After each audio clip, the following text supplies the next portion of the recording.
আসন্ন কক্সবাজার সদর উপজেলা পরিষদের নির্বাচনে আনারস প্রতীকের চেয়ারম্যান প্রার্থী মুজিবুর রহমান প্রচারণায় ব্যস্ত সময় পার করছেন। সোমবার তিনি কক্সবাজার পৌরসভার ৫ ও ৬ নং ওয়ার্ডের চৌধুরীপাড়া, SM পাড়া বিজেপি ক্যাম্পে প্রচারণা চালান। এর আগে সকালে তিনি জেলা কৃষক লীগের সাথে মত বিনিময় করেন।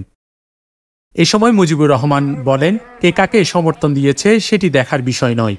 তিনি জনগণের জন্য অনেক কাজ করেছেন, তাই জনগণই তাকে ভোট দিয়ে নির্বাচিত করবেন। দল মন্দির বিশেষে সকল মানুষের সাথে আমার উঠক বৈঠক ছিল। আমি একটা ভাষায় জানি, মানুষকে সন্তুষ্ট হলে আল্লাহ সন্তুষ্ট হয়, সেটা আমি বিশ্বাস করি।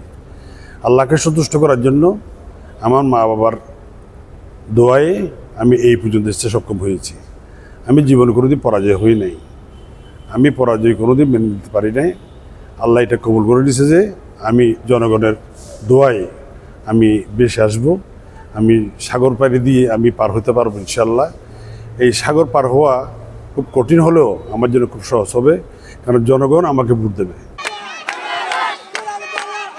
পরে তিনি ১৯৯১ সালের ২৯ এপ্রিল প্রলয়ঙ্কারীর ঘূর্ণিঝড়ে নিহতদের স্মরণে কুরুশকুল আশ্রয়ণ প্রকল্পে আয়োজিত দোয়া ও মিলাদ মাহফিলে বক্তব্য রাখেন। পরে তিনি জেলা মৎস্যজীবী লীগের কর্মী সমাবেশে যোগ দেন। আগামী ৮ই মে ৫টি ইউনিয়ন ও একটি পৌরসভা নিয়ে গঠিত কক্সবাজার সদর উপজেলা পরিষদের নির্বাচনের ভোট গ্রহণ অনুষ্ঠিত হবে। এতে ৮২টি ভোট কেন্দ্রে মোট ২,২২,৯৯৬ জন ভোটার রয়েছে। এর মধ্যে পুরুষ ভোটার ১,১৯,২৯৪ জন, মহিলা ভোটার ১,০৩,৭০২ জন। News desk, CCN।